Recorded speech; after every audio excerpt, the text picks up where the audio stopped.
bởi vì nàng là nữ nhân của ta chính là Vương Lâm. Một thanh âm lạnh lùng vang lên từ phía sau Triển Bạch, khiến không gian như đông cứng lại. Cùng lúc đó, vô số du hồn màu đen như những pho tượng từ trời giáng xuống, ầm ầm tiến đến tấn công đám trùng tử đang hoành hành trong Vân Thiên Tông.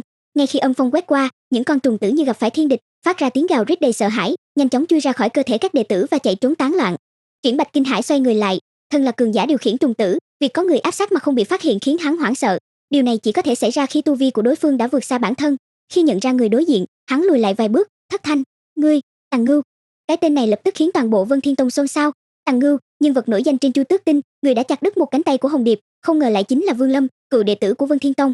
Từ các đệ tử bậc thấp cho đến Lữ Phỉ, Tống Thanh và hai vị Nguyên Anh hậu kỳ đại trưởng lão, tất cả đều kinh ngạc trước sự thật này. Lỗ mãng, Vương Lâm cười lạnh khi nghe lời biện minh của Triển Bạch, trong mắt hắn lóe lên tia hàn quang lạnh lẽo, như khi tàn sát đàn gia năm xưa, nhìn thẳng vào Triển Bạch, giọng hắn vọng ra như hàng phong từ cõi cửu u, "Là ngươi muốn tiêu diệt Vân Thiên Tông?" Ngay sau đó, Vương Lâm lập tức ra tay, cấm phiên từ túi trữ vật bay ra, hóa thành màn sương đen dày đặc phủ kín bầu trời. Trong màn sương, từng đợt tiếng gào khóc thê lương vang lên, kèm theo những đạo cấm khí cuồng bạo như ác long gầm rít. Chúng nhanh chóng hội tụ, ngưng kết thành một cây trường thương màu đen trước người Vương Lâm, thần binh đã từng khiến Hồng Điệp phải thi triển bản mệnh pháp bảo để chống đỡ. Tuế Nguyệt, Vương Lâm quát khẽ, vỗ mạnh vào túi trữ vật.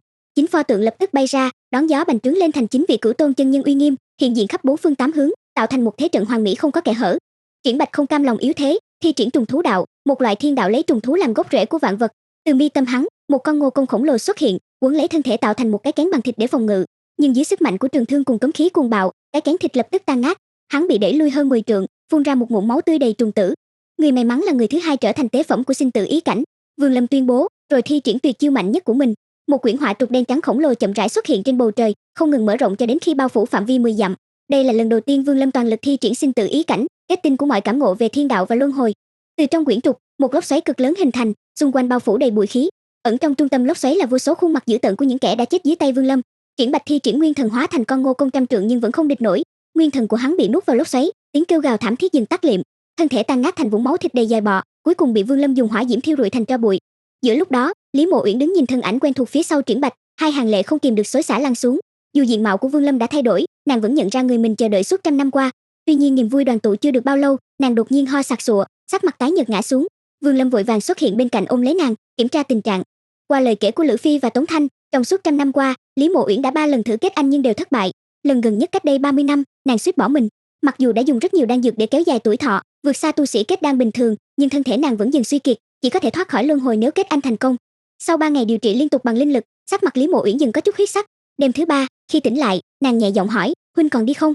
Vương Lâm nghiêm túc đáp, "Tạm thời không đi nữa." Đôi mắt nàng sáng ngời, tựa vào vai hắn thiếp đi với nụ cười hạnh phúc, nụ cười mà suốt trăm năm qua chưa từng xuất hiện trên gương mặt nàng. 1 tháng sau, Vương Lâm quyết định rời khỏi Vân Thiên Tông.